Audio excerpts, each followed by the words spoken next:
turn to the ranking member. Thank you, Mr. Chairman. I want to start with a question for each of the five witnesses. In your judgment, are voter ID laws racist? Professor Tolson. Thank you for that question. So it depends. One thing we have to stop doing is treating all voter ID laws as the same. Okay, so your answer, I want to move quickly, so it depends is your answer? Yes, that's my answer. Okay, so what voter ID laws are racist? Apologies, Mr. Cruz, your state of Texas, perhaps? Okay, so you think the entire state of Texas is racist. What about requiring an ID to vote is racist? So I think, sir, that's pretty reductive. I'm not saying the entire state of Texas is racist. You just said my state of Texas, so you tell me, what about the Texas voter ID laws is racist? So the fact that the voter ID law was put into place to diminish the political power of Latinos with racist intent and had been found to have You're racist asserting intent, that. What's your evidence for that? the federal district court that first resolved the constitutionality of Texas's voter ID law. Okay, so your view is voter ID laws are racist. How about you, Mr. Yang? I agree with Professor Tolson. Voter ID laws can be racist. Okay, that's other two. context. Mr. Science? There are some voter ID laws that are racially discriminatory in intent. How about in practice? In intent, fine, you say there's some racist with a malevolent intent lurking in the back of their mind. But let's just talk about it as a practical matter. When I go to vote, they ask me for my ID. I pull out my ID, I show it to them, I vote. Is that racist? If the law that requires you to do that was motivated by racially discriminatory intent What about the under effect? our Set aside Constitution. intent. Set aside intent. I'm asking about the effect. Yes, in effect, I Okay, think that Ms. there are Reardon. discriminatory effects from a number of voter ID laws. Okay, thank you, Ms. Reardon. I'm going to give the witness a chance to answer the question. Go ahead, Mr. Sines. Yes, in effects, I think many voter ID laws are discriminatory. And in design, they are designed to have that effect. Okay, Ms. Reardon. No, sir. Mr. Van Spakovsky. No, particularly because every single state that has passed an ID law has put in a provision to provide a free ID to anyone who doesn't have one. The turnout numbers show it has no effect, and I would remind everyone that the current version of the Texas voter ID law for in-person voting, the Obama administration agreed in court, in a court filing, that they were satisfied with it and that it was not discriminatory. You know, I have to say this range of question actually shows the wildly partisan nature of the Democrats' proposal. The record should reflect all three of the Democratic witnesses invited by the chairman maintained to this committee that voter ID laws can be, in many instances, in most instances, I think of the various ways they formulated, are racist. So let me tell you who disagrees with that.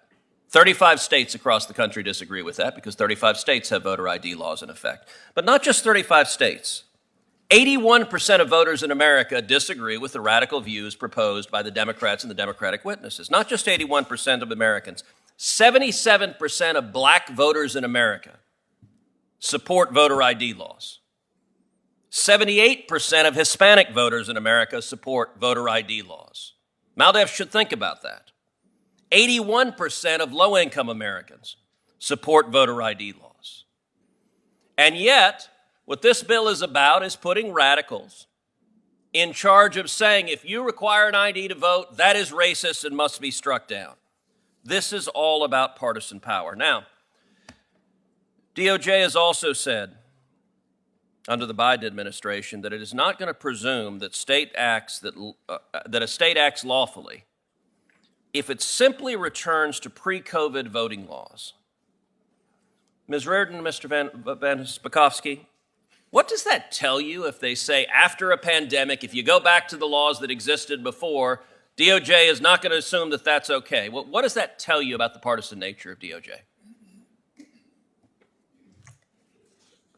By issuing the guidance that they did, it says to me that what they would like to do is make permanent the emergency procedures that were instituted by many states through litigation by the DNC throughout the country prior to the 2020 election. And they would like those to be permanent. And so rather than understand that they are temporary, they are going to go after states that design to go back to their original election procedures. Well, and I think they also think Democrats did well under those emergency procedures, and so keeping those emergency procedures in place will predictably benefit Democrats. You know, I would note, in addition to disagreeing with the vast majority of the American people, the Democratic witnesses and the Democrats here also disagree with the United States Supreme Court. When I was the Solicitor General of Texas, I represented a coalition of states defending Indiana's voter ID law.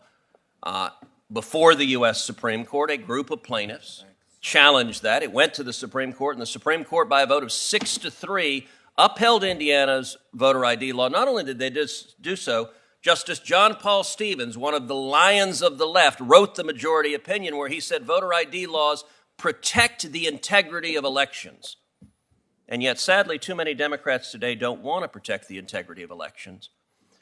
And I've got to say, there is a view, particularly from Northeastern Democrats, that they look down on the rest of the country as a bunch of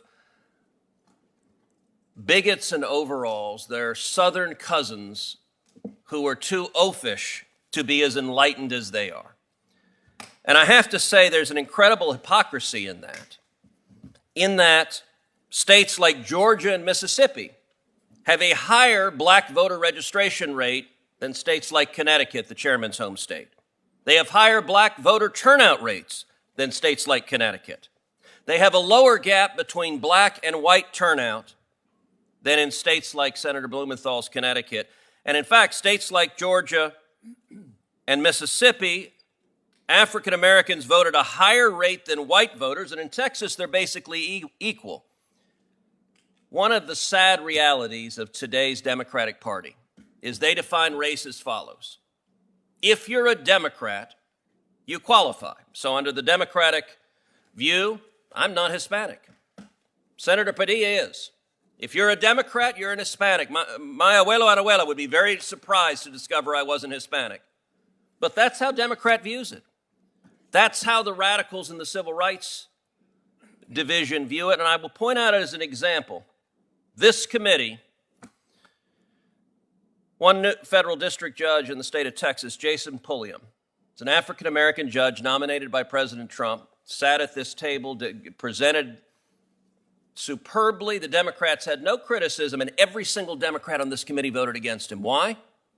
Because they perceived him as a black Republican. He didn't qualify as a black man. And I actually asked, as the Democrats were voting against Judge Pulliam, do you have one basis to vote against him? Anything you disagree with? None of them had any single answer at all.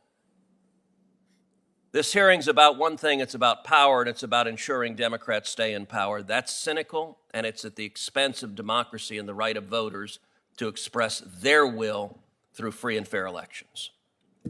I'm going to ask my questions now and just begin by saying this hearing has nothing to do with any geographic discrimination, any idea that one state or another is oafish.